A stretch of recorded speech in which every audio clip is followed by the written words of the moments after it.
ওকে, so এবার আমরা একটু ফাইন্ড আউট করি যে আমাদের এখানে ইররটা কি হয়েছে। সো টেক্সট কন্ট্রোলের মধ্যে যে লেভেল আমরা এখানে এভাবে দিলাম, ভ্যালু সেটা আমরা যে নেম এখান থেকে পাচ্ছি নন চেঞ্জ ভ্যালু, নিচে সেট অ্যাট্রিবিউটস এর মধ্যে সেটাকে দিয়ে দিচ্ছি। ঠিক আছে, এখন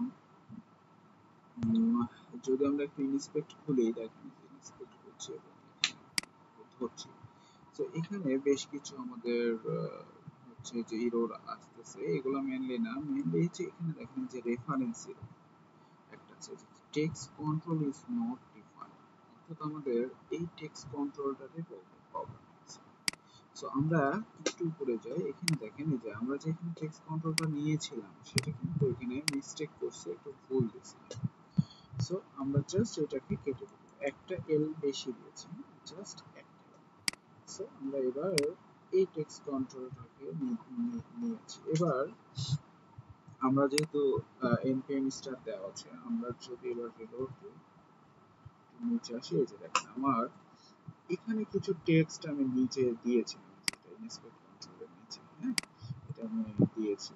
সো এটা শো করতেছে এখন এখানে, এবং এই যে ইনস্পেক্ট কন্ট্রোল, এটার কাজ কি, এটাতে যখন আমরা ক্লিক করব এর মধ্যে দেখেন এই যে পাশে আসছে, এখানে ইনফরমেশন গুলো আসছে, এখানে কার্ড ডিটেইল আসছে, টাইটেল এবং নেম আছে। সো এখানে যখন আমি একটা কিছু একটা লিখে সেভ করতেছি, সেটাই আমাদের অন চেঞ্জ করতেছে। হ্যাঁ, আবার যদি রিলোড দিই, সো আবার ওইটার মধ্যে যাই, দেখেন এটার মধ্যে কিন্তু এখন সেভ হয়ে গেছে। ঠিক আছে, সো এটাই আমাদের কি করলো এখানে, এই অন চেঞ্জের মাধ্যমে সেই ভ্যালুটা নিয়ে আমরা সেট অ্যাট্রিবিউটের মধ্যে দিয়ে দিচ্ছি। ঠিক আছে, এখন এই জায়গা, এই জায়গা যদি আমরা এই নেমটাকে নিয়ে নিই, এই নেমটাকে, তাহলে দেখেন যে আমি এখানে যা লিখবো সেটাই কিন্তু এখানে দেখা যাচ্ছে। জাস্ট নেমটা নিচ্ছি, ওকে, তাহলে এবার দেখেন আমাদের এই ফিল্ডটা কি হবে, ডাইনামিক হয়ে যাবে, তাই না? যদি আমি একটু দেখাই তাহলে বুঝতে পারবেন। এখন ওটা কি স্ট্যাটিক ছিল, এটা স্ট্যাটিক ছিল না, এবার রিলোড দেন, এই যে দেখেন এবার কিন্তু এখানে যা লিখছি সেটা আসছে। সো আমি যদি এবার এখানে লিখি, এই যে দেখেন চেঞ্জ হচ্ছে, রাইট, ঠিক আছে, তাহলে কি এখান থেকে কিন্তু এই কন্টেন্টটা কি হলো, চেঞ্জ হলো, এবং আমি যদি এখান থেকে আপডেট দিই তাহলে কিন্তু আমি এখন এই কন্টেন্টটা দেখতে পাবো।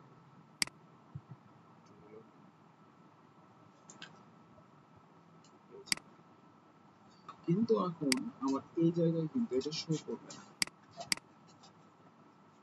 এটা কিন্তু আগেরটাই শো করতেছে, কারণ এটা আমাদের সেভের কাজ। সো সেভের কাজটা কি করেছি আমরা এখনো করি নাই, তাই না? সো এই জায়গাতে এখন আমরা এটাকে ডিজাইন করব, এই জন্য এটাকে একটা ডিভের মধ্যে নিয়ে নিই,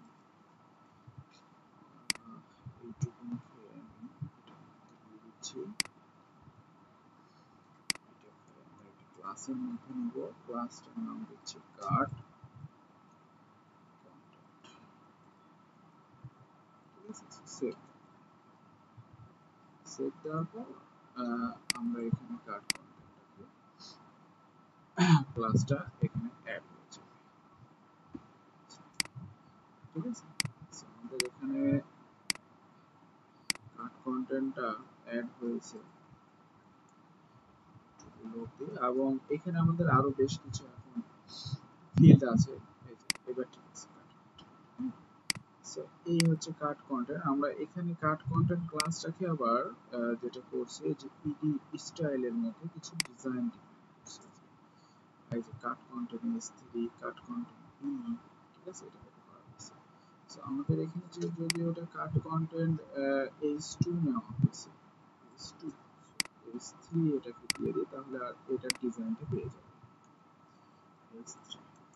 আপনার চাইলে css কাস্টম যে কোনো ইচ্ছা ডিজাইন করতে পারেন।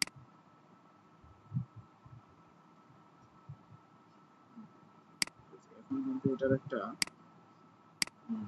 বর্ডার আমরা দেখতে পাচ্ছি, বর্ডার আমরা দেখতে পাচ্ছি, যেটার মধ্যে আমাদের এই যে মার্জিন টপ আছে, এগুলো নিয়েছি। আর এখানে এই যে প্যাডিং বর্ডার, এই প্যাডিং বর্ডার মানে তো এই যে এই ক্লাসটাকে আমরা করে দিয়েছি। সো এইখান থেকে মেইনলি হচ্ছে যে বর্ডারটা হচ্ছে একটা মার্জিন টপ দেওয়া আছে, একটা বিতে একটা মার্জিন দেওয়া আছে, আচ্ছা আর কিছু না। ঠিক আছে, সো আমরা আবার এডিটে আসি। সো জাস্ট এখন আমরা এখানে তাহলে আরেকটা যদি করতে চাই, তাহলে আরেকটা কিন্তু আমরা সেম ওয়েতে করতে পারি। সো এটা আপনারা নিজে নিজে চেষ্টা করবেন। ঠিক আছে।